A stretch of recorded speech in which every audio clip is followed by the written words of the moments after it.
It's time once again to slip into your camo, grab your bow, and join us out in the field for another episode of the Up North Journal, presented by PSE Archery.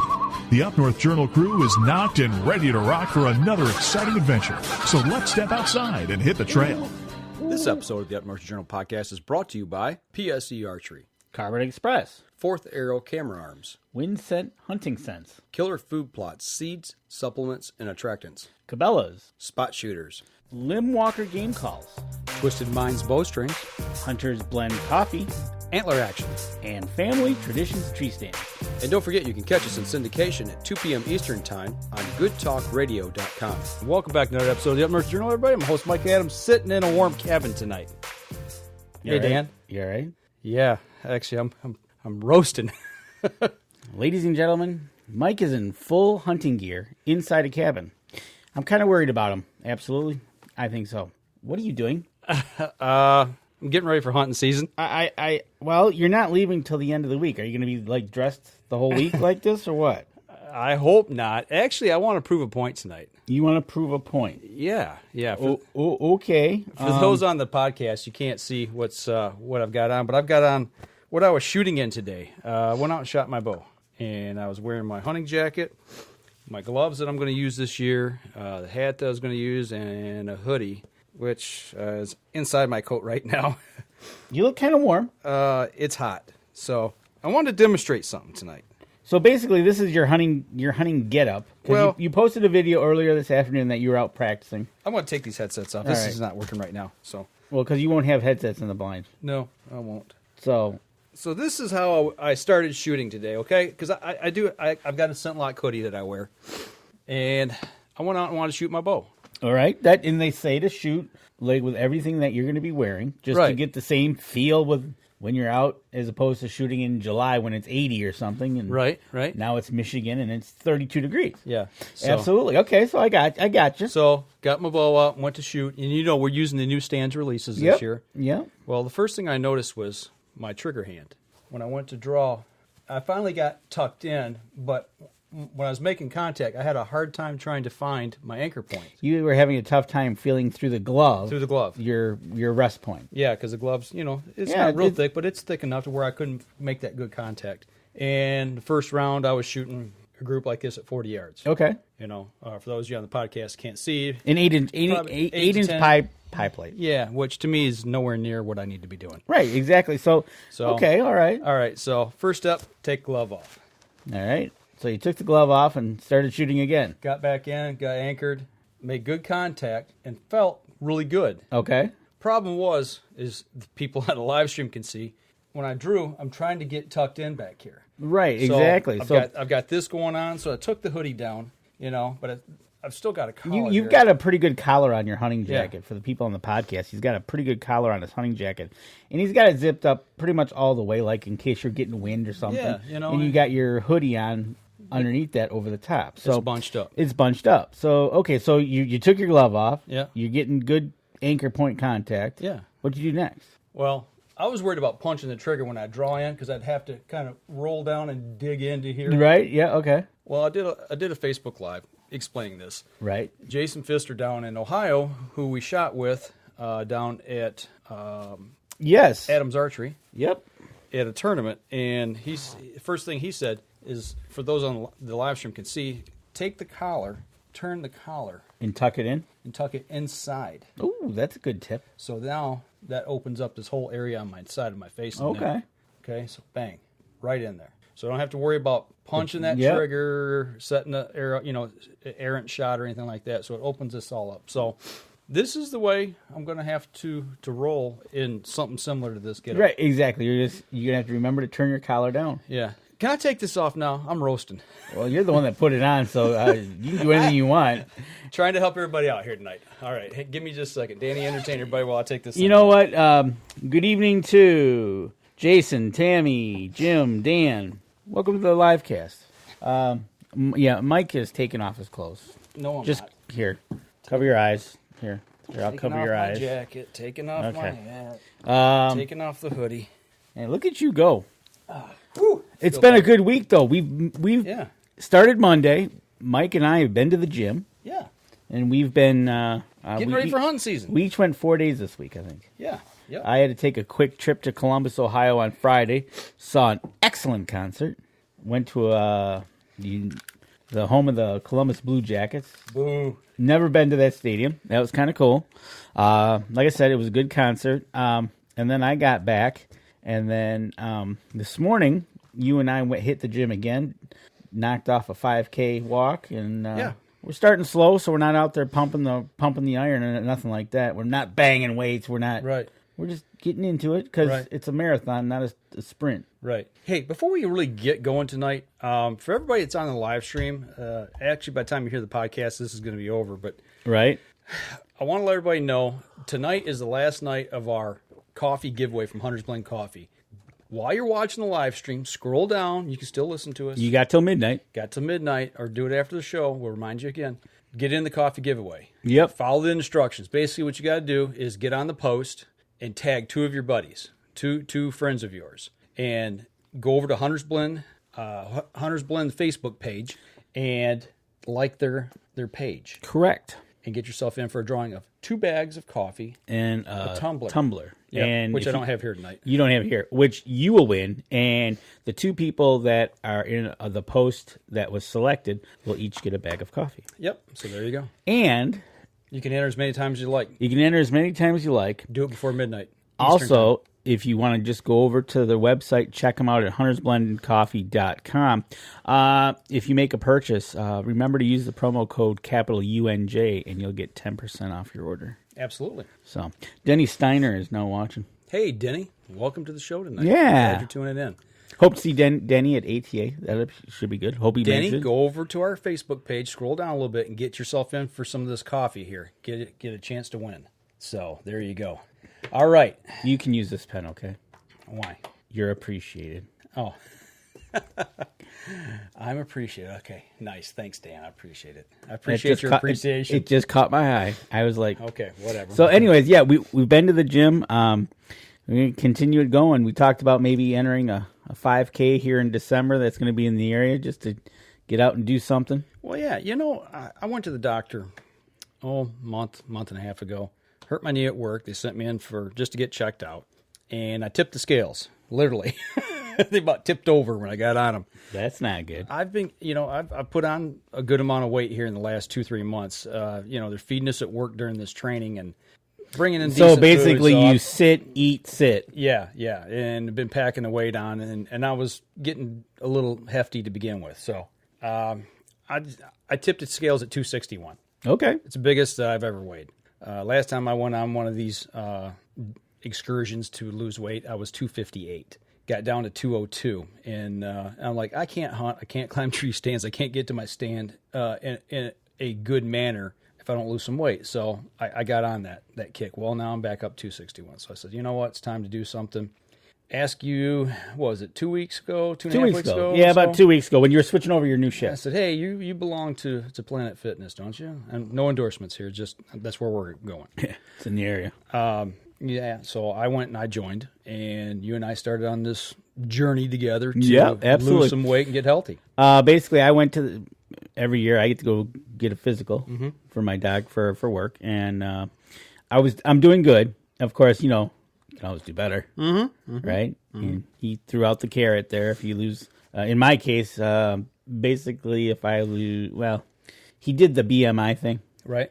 And if I can get it below 30, we'll talk again. He said, "Okay." So, all right. I've been down this road before, but I just want to lose the weight anyways. Well, I'm getting out of breath real easy. Well, that's not good.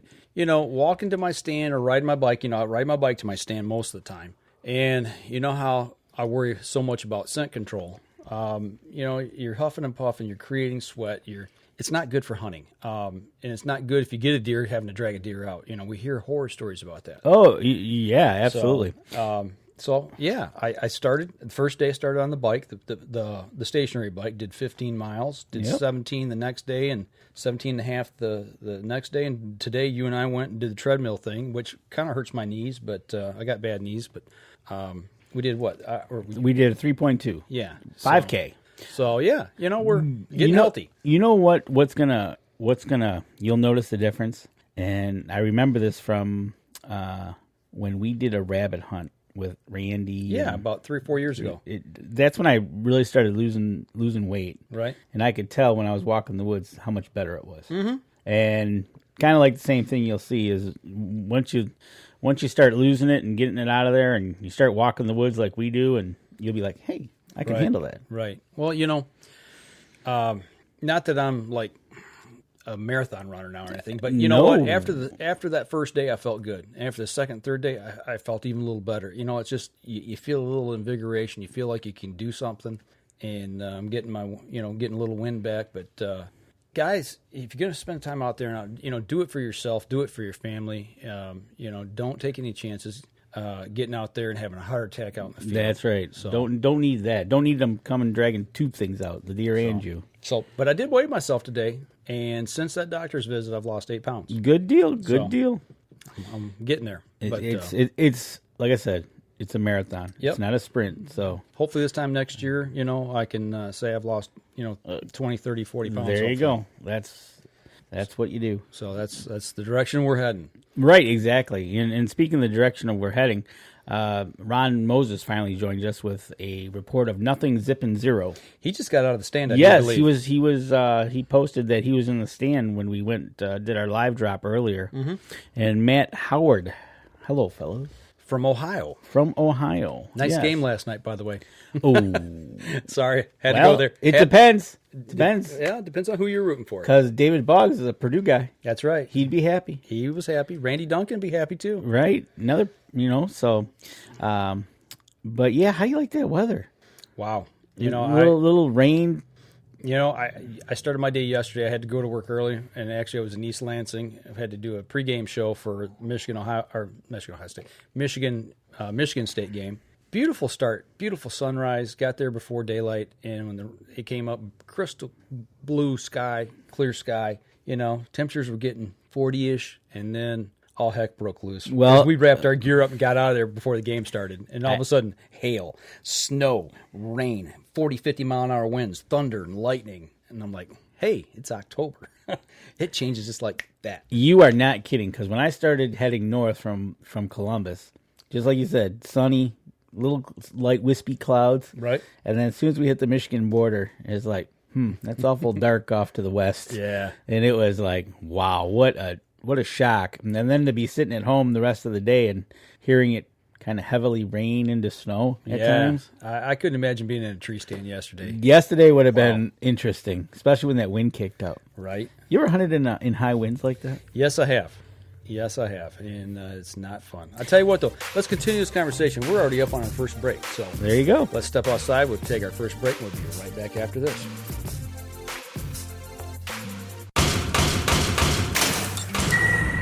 PSE Archery has reinvented the way you buy bows. From now on, you can make the most educated decision possible by basing your bow choice specifically on your shooting needs and goals. All you need to do is ask yourself, what kind of shooter am I? What do I want to achieve? PSE will help find the right category for you. So, what kind of shooter are you? Find out at psearchery.com.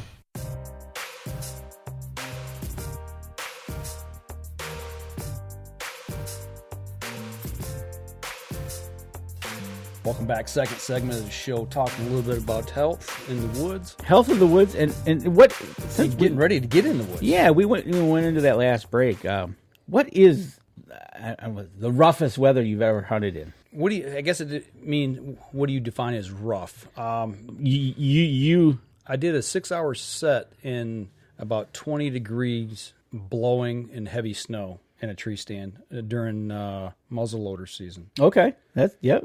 That was pretty rough. Shot a doe that night, and it was only one of 2 deer that I saw that whole day. Really? Yeah, I spent 6 hours straight, and it was just a cold, hard blow. Wow. It was one of them things. It's like, that's, I think I can handle this. Yeah, okay, that was dumb, but it paid off in the end. I did hunt in some high winds during one rifle season. And I was stalking. I got down into the swamp where I thought, a cedar swamp, where I was like, well, this will shelter some wind. Well, all of a sudden the wind picked up even more, and there were some deadfalls around, and a limb started dropping, and I was like, I think I'm going to get out of here. Hey, Wayne Sitton, thanks for tuning in tonight, man. Appreciate you being on. So, but yeah, that was That was pretty tough. 6 hours of that, eh? that cold hard blow. Yeah, with the heavy wet snow. It was coming down, and yeah. Two things come to mind in the UP. That 17-inch opener a couple years back. Actually, that wasn't bad. That wasn't bad. Okay. It was a rifle season. We were out. Gale force winds, gale warnings were up. Okay. By the end of it, I was questioning what the heck I was doing out in the woods. Was that when the Edmund Fitzgerald sank by chance? No, not that long ago, but Okay. It was November. Okay. It was. I mean, the wind was blowing. I had a tree fall right behind me. That'd get your attention. I had a heavy limb fall behind my hunting shack 2 years ago. And it ended up being probably about 20 feet short of my blind. Yikes. And it was like, okay, I'm out of here. And the other one that reminds me is I was out hunting. We saw the front coming in, dark coming from the west. And that first bolt of lightning, yeah, I was done. I was out of the woods. I'm out of here. Yeah, that was the one, the tree and lightning, I just put two and two together, and it was just like, yeah. Time to go. Right. But we do crazy stuff, man. That's what we do when we hunt. We push ourselves, and but kind of going back to when we started the show, I had all the get up on, but you know what, guys, in all seriousness, if you're going out bow, shoot your bow with your gear on, because I found out today that I really need to make a couple quick little changes, but very important changes in my shooting. I couldn't imagine if I had not done that and gotten a tree stand and drew back on a buck or even a doe, it doesn't matter, or a coyote, whatever. Just drawing back, and all of a sudden you have total difference. Yeah, bad anchor point. Can't get into my anchor point because of all the clothing. It may be hitting that trigger, and all of a sudden I've thrown an arrow. Yeah. So do yourself a favor, get out and shoot with your clothes, the clothes that you're going to use. Put them on. Right. Exactly. We've always said, because when we were hunting, let's see, when did we shoot with Dan? That was July? I think it was July. Yeah. June, July. Yeah, somewhere in there. And basically we were in T-shirt and shorts, right? Right. And so no gloves, no nothing. Mm-hmm. And now here we are a few months later, and guess what? It's, I don't even know what the temperature was, 40-something today. It's like, yeah, things are going to be different, right? So right. It's just like, now the people... Now, I don't know about your dad down there in Alabama. Does it get like to that cold down there that he would be, or you, if you went down there hunting, would it get that cold where you'd be putting on all the clothes, or just... Yeah, they do occasionally get snow. The problem down there, when I've been down in the winter down there, is it's a real damp cold. Okay. A heavy cold. A lot of moisture in the air. That's what I noticed when I'm down there. It can get down to 0, 15, somewhere in that area. But it doesn't last for a long time like it does here. Oh, okay. So, all right. Yeah, I have no problem hunting down there, I don't think, as far as having the right gear and being able to withstand it. So, and that's the difference we have here in basically almost like in a weekend we can go through all 4 seasons. Right. Yep. And if you're, and for me, especially up in the UP, which I can do, it's like, okay, how do you prepare for this? Okay, you just take everything. Well, that's just it, and that's what I'm doing this week is getting my stuff together, because I'm heading up this coming weekend to spend a week up north. Yep. I'm going on my sabbatical. So yes, you are. Spend a week in a tree. But yeah, I'm going to have to take everything just to prepare for warm weather, medium weather, cold weather, wet weather, dry weather, whatever. So. I mean, and now, according to the weatherman, after today, it's supposed to be dry for a while. Sunny and dry. Mm-hmm. So we'll see. You know what? That'd be fine, especially if it's cold mornings, get some good heavy frost, get some freeze. Days around 40 degrees, I can handle that all week long. That'd be beautiful. Nothing better than a 32-degree morning with about a 50-degree midday. Yeah. And getting cooler from it. But I'd like to see a front come through at some point, too, so I can get ahead of that front. You know what? Out. Well, if it's... I would think after a while here of being sunny all week, you're going to get a front or two to come through. I would think so. So we'll see. But got to check the weather. All right. So what else you want to talk about tonight? I know we got a couple things in the news, so to speak, that we want to talk about. So sure. Where do you want to start? And we'll get some dander up on this. I'm quite sure. So we'll see where this goes. Came out. Which one are you going to talk about first? The UP one or the one? How close is that to you over in Oscoda? Let's talk about the Oscoda deal. Okay, let's go there. Actually, let me throw a map up here real quick, folks, on the live stream. And what we have got here in the last couple days is we had a news alert come out. Let me pop this up so I can actually read this and get the correct information on this before we talk too much about it. And these two items came out this week. Yes, both of them did, and they're not good. The one came out from the Michigan Department of Human Health and Human Services and the Michigan DNR. It's a do not eat advisory. And have we ever had a do not eat? On fish here in the Great Lakes, on yes. fish, but on whitetail? Not to my knowledge. I've never heard of anything like this. But this was in Oscoda Township. Basically, it's like due east of where, a little southeast of where I hunt. And for you, those out of state that are looking on Lifebook, that's right about there. Well, I got the map up, dude. You want to show everybody? I want to show everybody my. Okay, show them your map. See, go ahead. It was funny because we did this.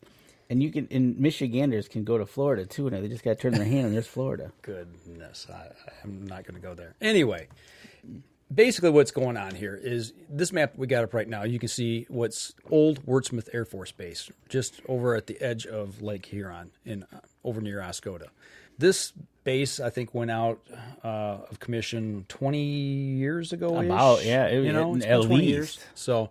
and basically what it is they used firefighting foam on the runways for planes when they come in.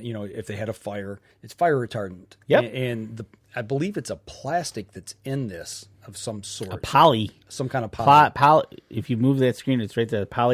Right there. Polyflouroalkyl Substance. Something like that. But anyway, it's a PFAS.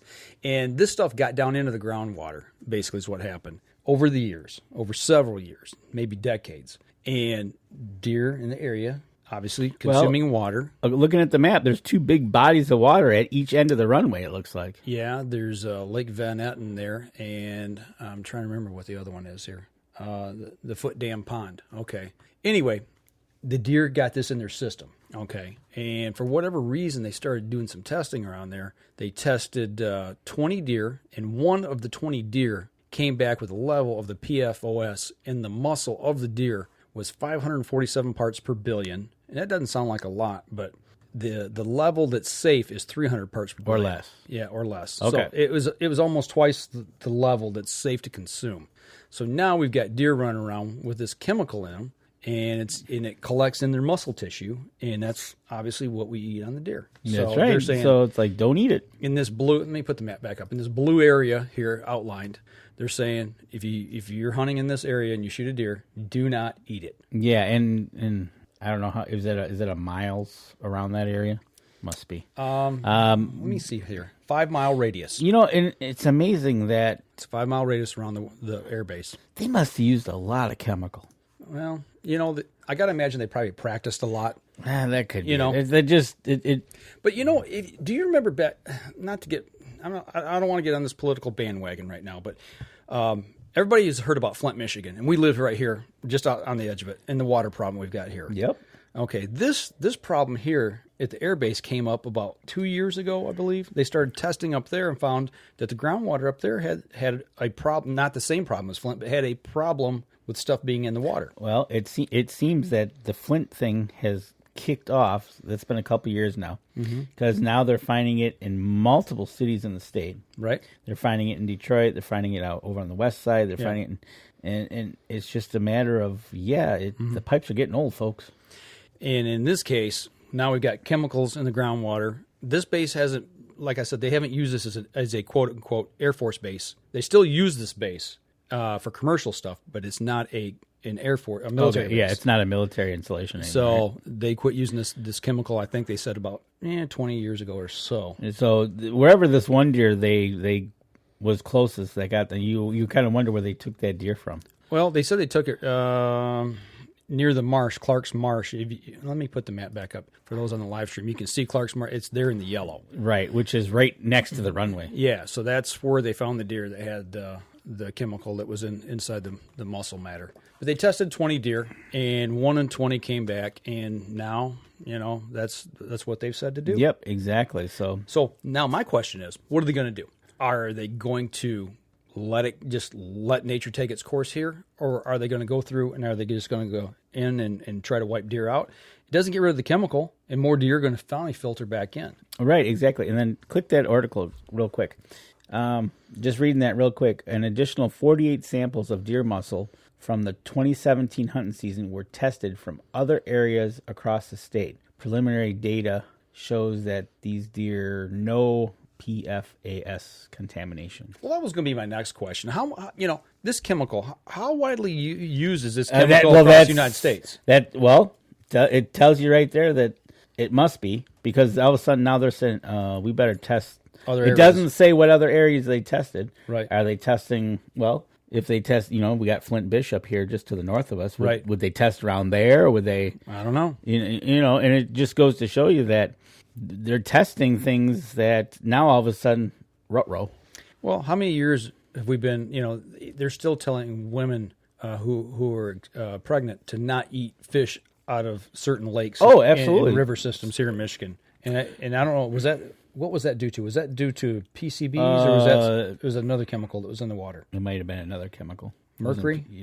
I think that was one of them. Heavy metals that are in the water. Heavy metals. I know. So it's from industry, but our wildlife is being affected by some of this stuff, and we're just now getting to learn about this, and we're like, okay, now what's the ramifications? How widespread is this? What does this mean for the animals? What does this mean for hunters? What does it mean for the area, that area in general for hunting? Are people going to quit hunting in that area? I know somebody that hunts near that area. Okay. Not in it, but that'd be my next question is, okay, so they find it out. It just comes out. We're already in October of this year. Mm-hmm. So, what's going to happen between now and next June's recommendations that are going to happen that, Good question. What are we going to, they're going to have to, we'll see. Yeah. It's all you can do because it's out and about now that they're going to be testing. Tom Gensel says firefighter training was done there for years. So, okay. Yeah, that's the reason there was so much of that stuff in the groundwater there. And I do know that there was concerns of human consumption of the water in that area. Okay. I mean, that's been in the news as absolutely, because well, that if there's cabins or anything on those water systems that they're might be pulling it through the... Here's my next question. Okay, so let's take this another step further. It's in the groundwater, but we've got lakes, rivers. This is in a marsh. Is it in the water itself, or is it down in the ground? If it's in the water, okay, we've got aquatic species. We've also got birds, ducks, geese that fly through there. Should we not be eating the fish? Should we not be eating the birds? It begs for more questions. So because going back to what you just said, is it in the water, or is it in the plant matter, or right?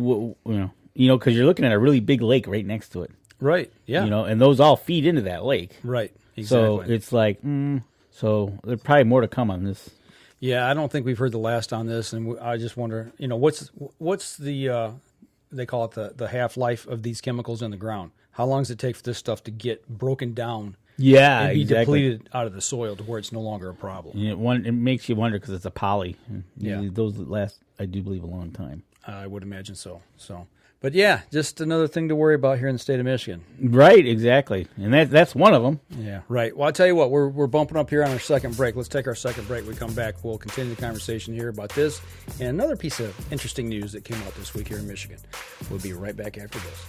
PSE Archery has always dominated the speed category. Now, the most revolutionary cam system ever to hit the market has perfected the shooting experience. Introducing PSE's Evolve Cam System, featuring extremely high let-off capabilities and the smoothest draw cycle in history.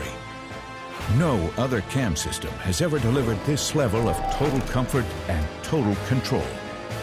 Experience PSE. Experience performance. Welcome back, third segment of the show. Still sitting here in the cabin. I get tired of talking about bad news all the time. It seems like every time we turn around, something's going on with our wildlife. Hey, we had a couple pieces of good news.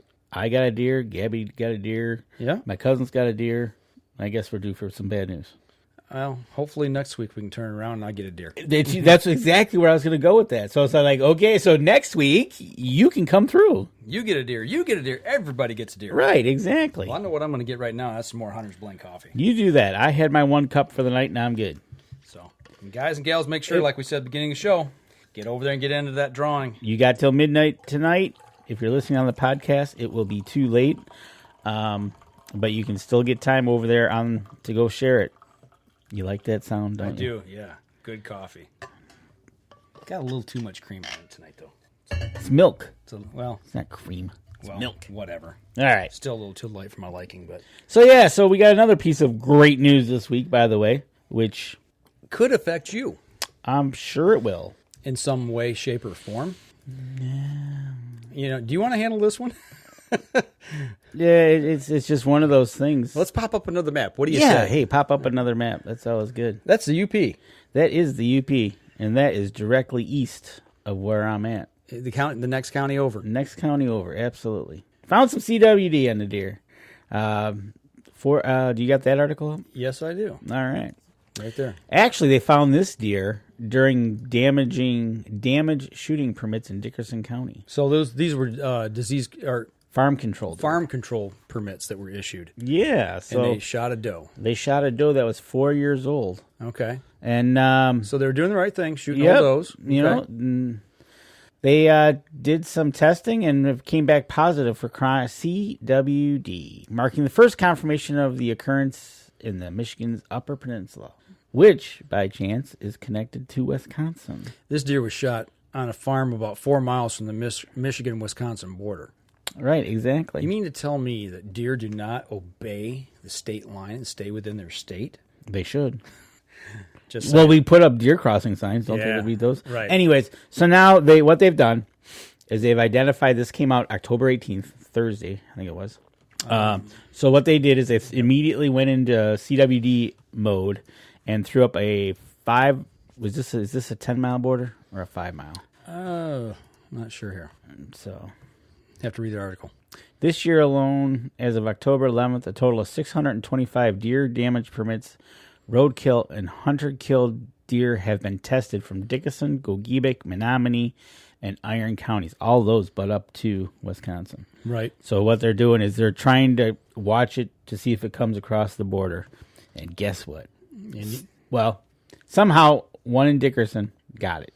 So now and you're in Iron County, which is right next door. I'm right next door. Okay. I'm basically 30 minutes from the border. But what they're not doing is, like they did here in the Lower Peninsula, they're not making every county around this a management zone. Not yet. This... And I get a feeling, I think I know why. Okay. I think it's too late in the season to throw that up.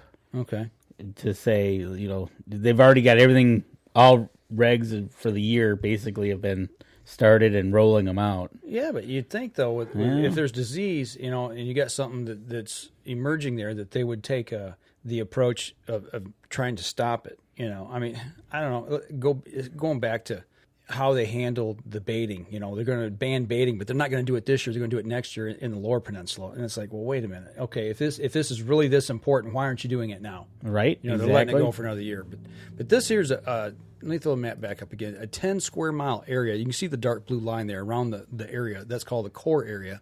And then the light blue area around that is the management zone. And that actually goes quite a ways to the north, which kind of surprises me. And covers that whole lower. Well, I guess if you threw an arc, but that's still a lot further than a few miles. Yeah, that's pretty huge. Right, exactly. And if you look at the article, it says several actions were taken by the DNR, including providing additional drop boxes for deer heads within the area, especially in convenient high traffic places, like they're doing down here.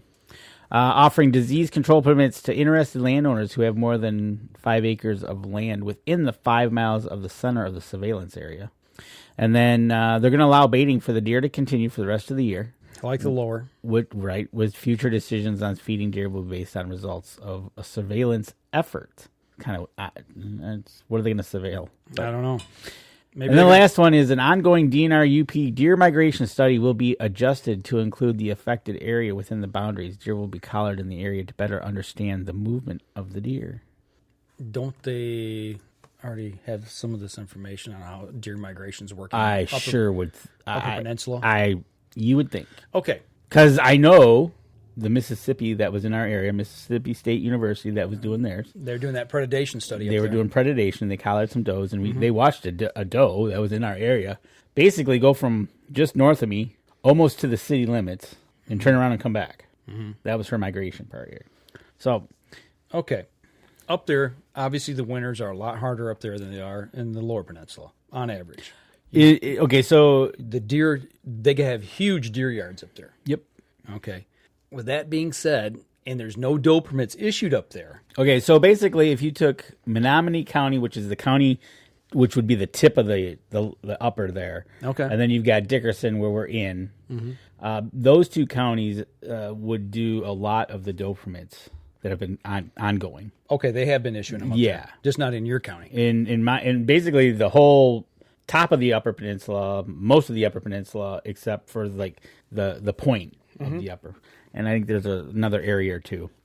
But we haven't had I have not been able to shoot a doe in, it might be 10 years now. Okay. And basically what we've been doing is we've been doing the double buck tag, which is APRs, or you do a single, right? Which you could shoot anything. So either way, but we haven't been able to shoot a doe. So now what's going to happen?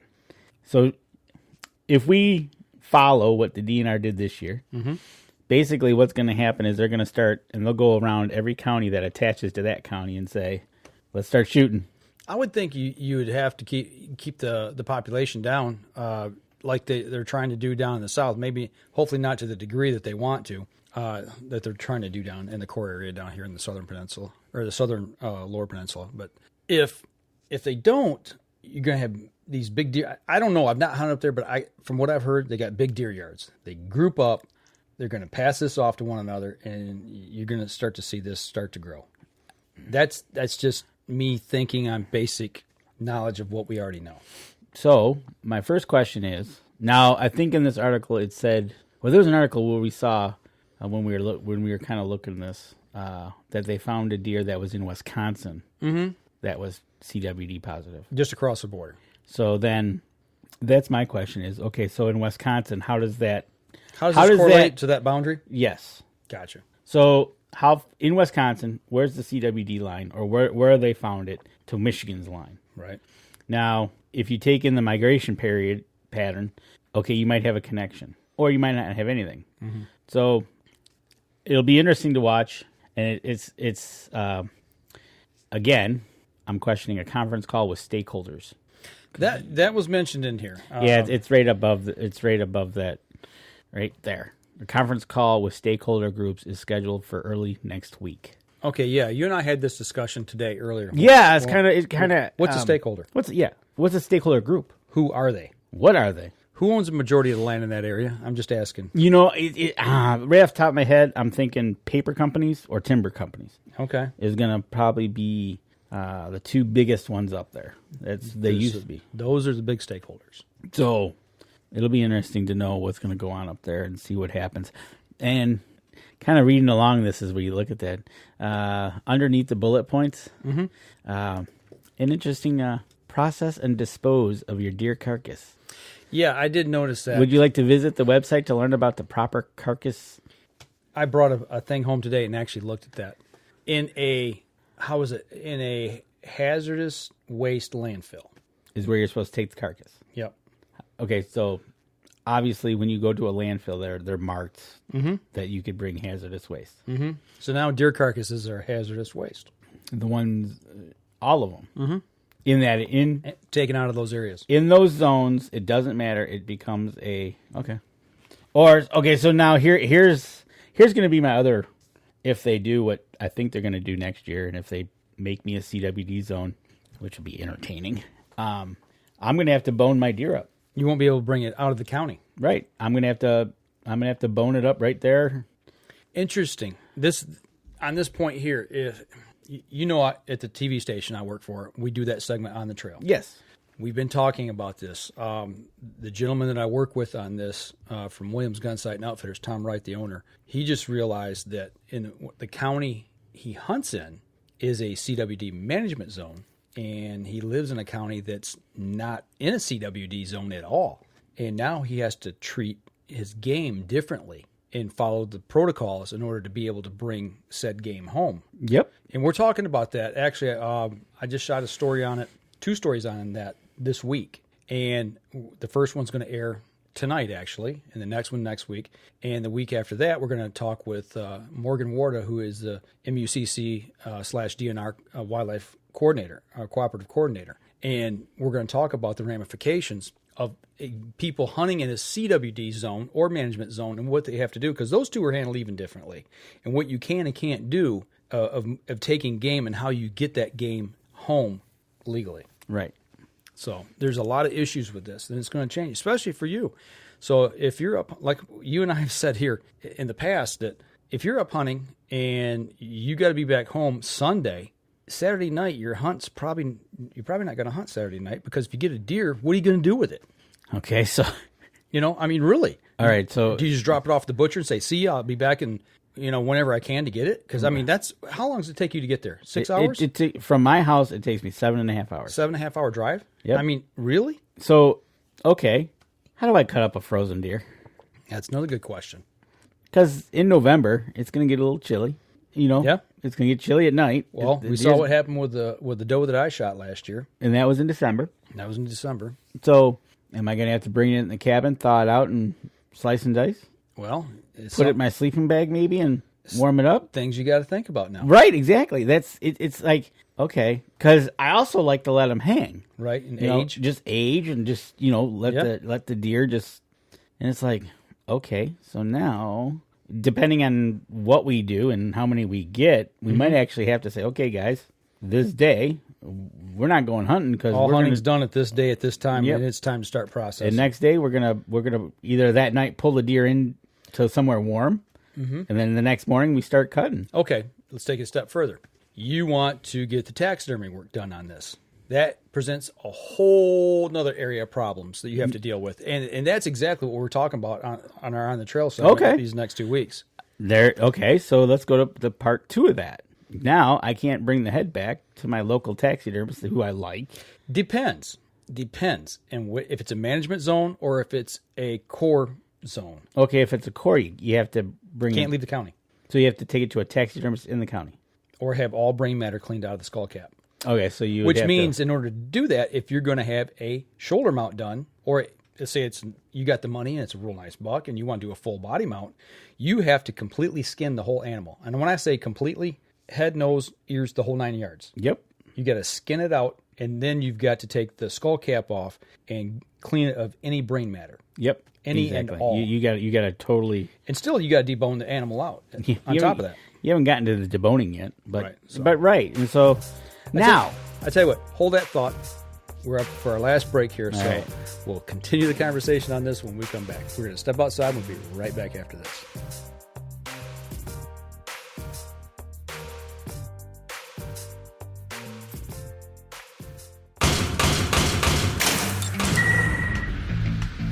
Acceleration is part of PSE's DNA. PSE pioneered the speed movement. Now they've developed the vapor category to help you find the most powerful bows on the market to fit you. High speed equates to intense power and building the momentum you need to be successful. Are you a vapor shooter? Find out at psearchery.com.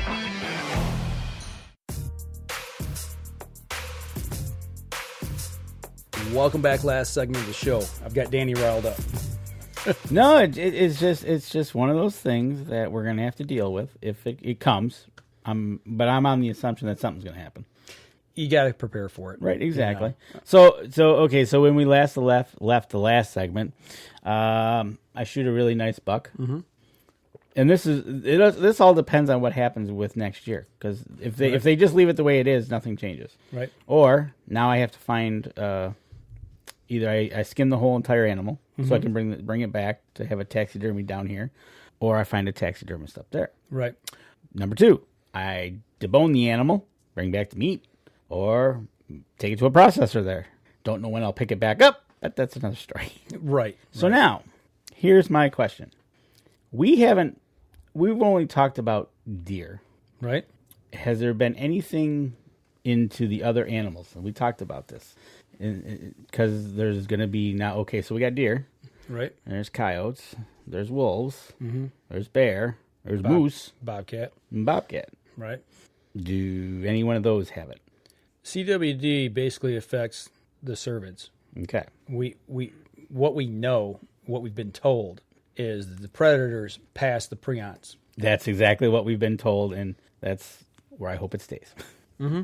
So, but it hasn't jumped species. Obviously, with this coming out just Thursday, and what they said here, stay tuned. I'm sure between now and June of next year, there's going to be a lot of discussion with the UP, because the UP is a different animal than the Lower Peninsula. Absolutely. That's a total different.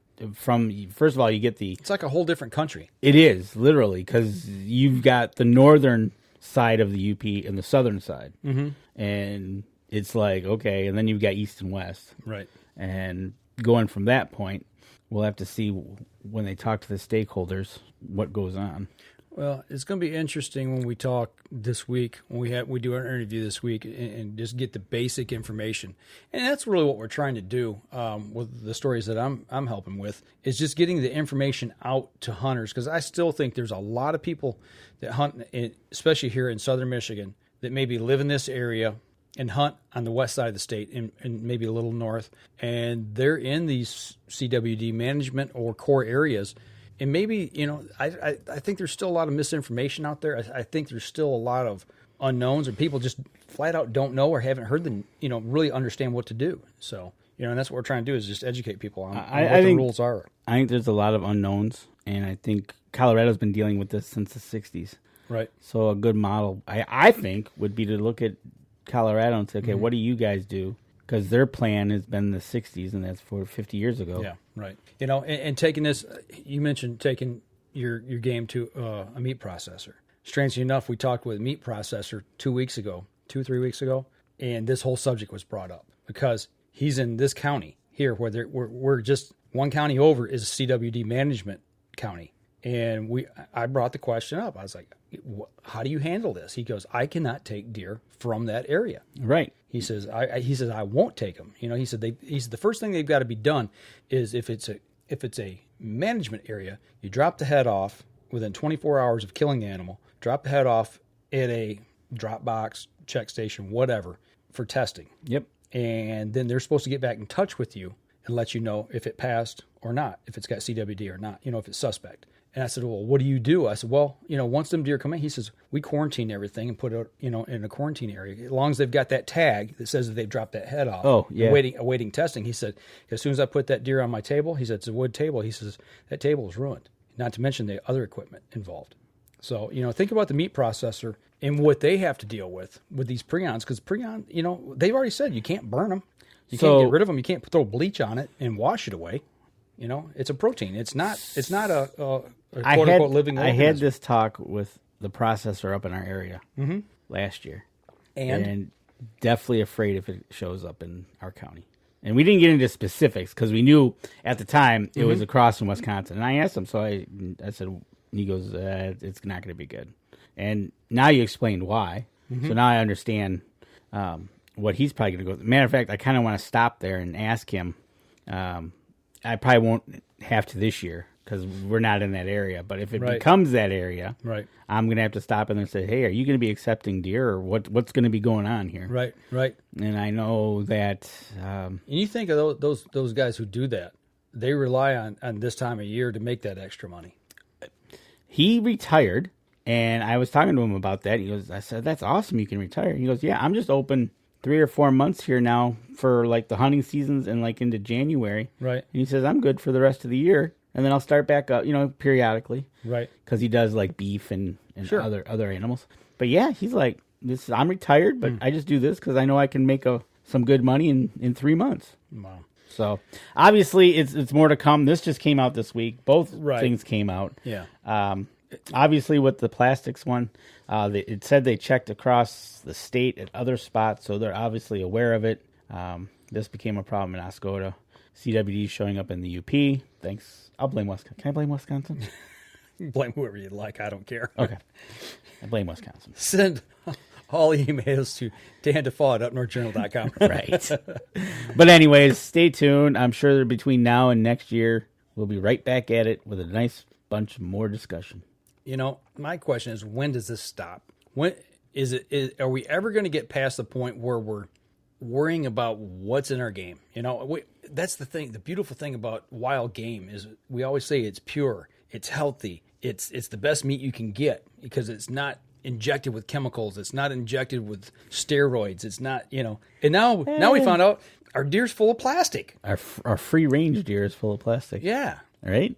This reminds me of back years ago when we had the big push for people to not eat fish out of the Great Lakes and certain rivers. Oh, we yeah. still have some of that. You can only safely eat so many per week, I don't fish, so I don't have to worry about it, but and even then, depending on what river system it was, what Great Lake it was like, okay, you can only have so much of this fish, so much of that fish. Yeah, right. Because of the heavy metals. Right. So I know they've cleaned it up a lot. I tell you what, there's one thing I will definitely say about the United States and Canada is we are a lot better than some other countries out Absolutely. So that's one thing we get to look forward to. I don't care. I'm not going to go there. Yeah, don't. But it's just because I know from the business side of what I do, hearing it from the good months to be there and the bad months to be there in certain countries, and it's like, okay then. Right. So, but anyways, you are heading north at the end of the week. Yeah, that's right. It's my first trip, my first hunting season. I bought my tags today.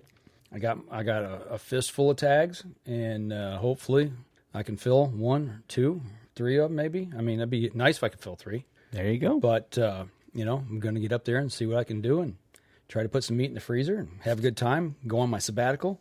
Start slinging some Carbon Expresses. Absolutely. There you go. I got a quiver full of them. No. Shooting today, 40 yards it's I dare something to step out 40 and in. I will be glad to take that text that says you got something. Yeah, 50 and in. 50, I'm pretty solid, but I just don't know. I don't know. It's... You going to try to beat your muzzleloading record? Dude, that would be awesome. And I could think that it might happen a little easier with that because the bow don't go boom.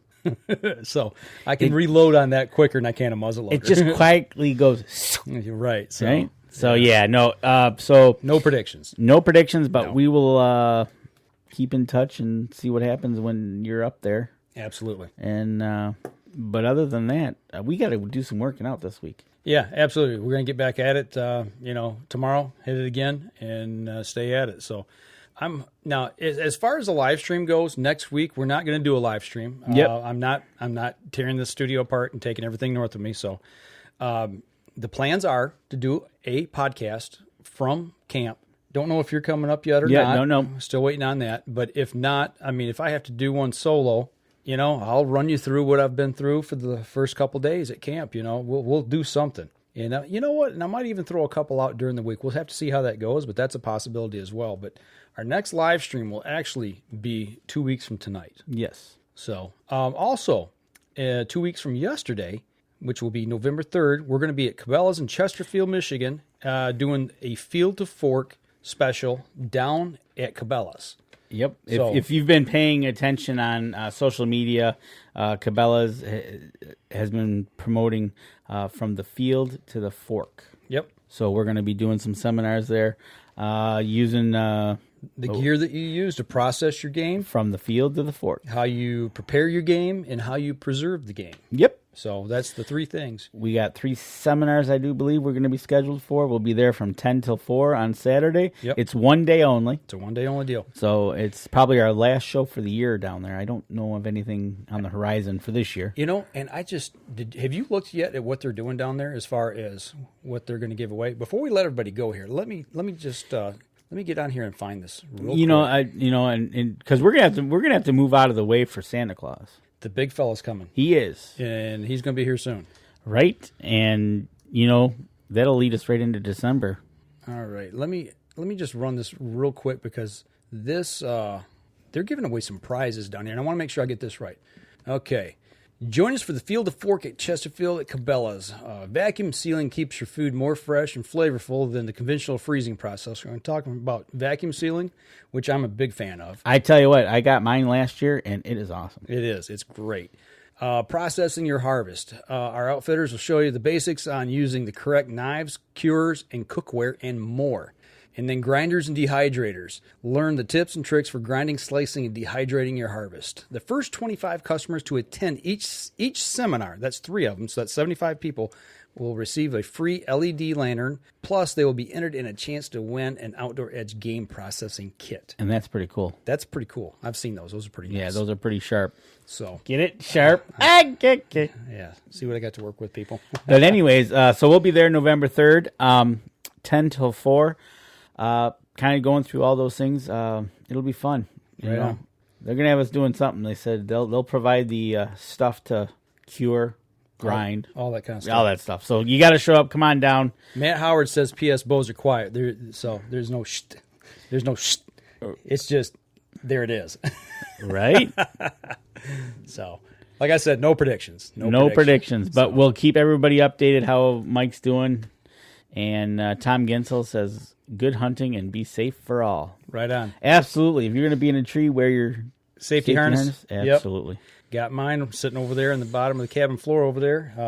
Actually, I'm in the market right now for some new safety lines. Okay. I've got almost one in every tree stand now. I don't like taking them down and taking them with me and putting them up because I like when I put the tree stand up, I want them in the tree stand right there ready to use, so I don't have to make that first climb without it. Right. You know what I'm saying? Yep. So basically, you want one per stand. Yep. So makes sense. That's something I'm going to be maybe taking care of this week as well and getting those secured. See what I did there? Yeah, I see that. See? Uh-huh. See? Yeah, absolutely. So, all right, for those of you on the podcast, if you're out hunting, be safe.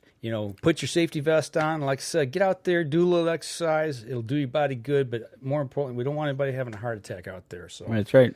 Not that I'm a doctor or anything, but I'm going to start this journey, and hopefully it'll take me in good places. So. Absolutely. For the podcast, that'll do it for us this week, folks. And don't forget, you can catch us in syndication at 2 p.m. Eastern Time on goodtalkradio.com.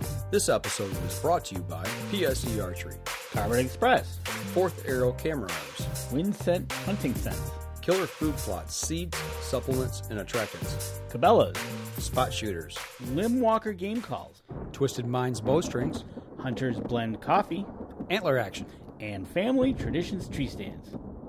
Thanks for listening, and join us again here next week. Until then, remember, as we always like to say, if you're out on the water or in the woods, shoot straight and be safe until next week on the Up North Journal.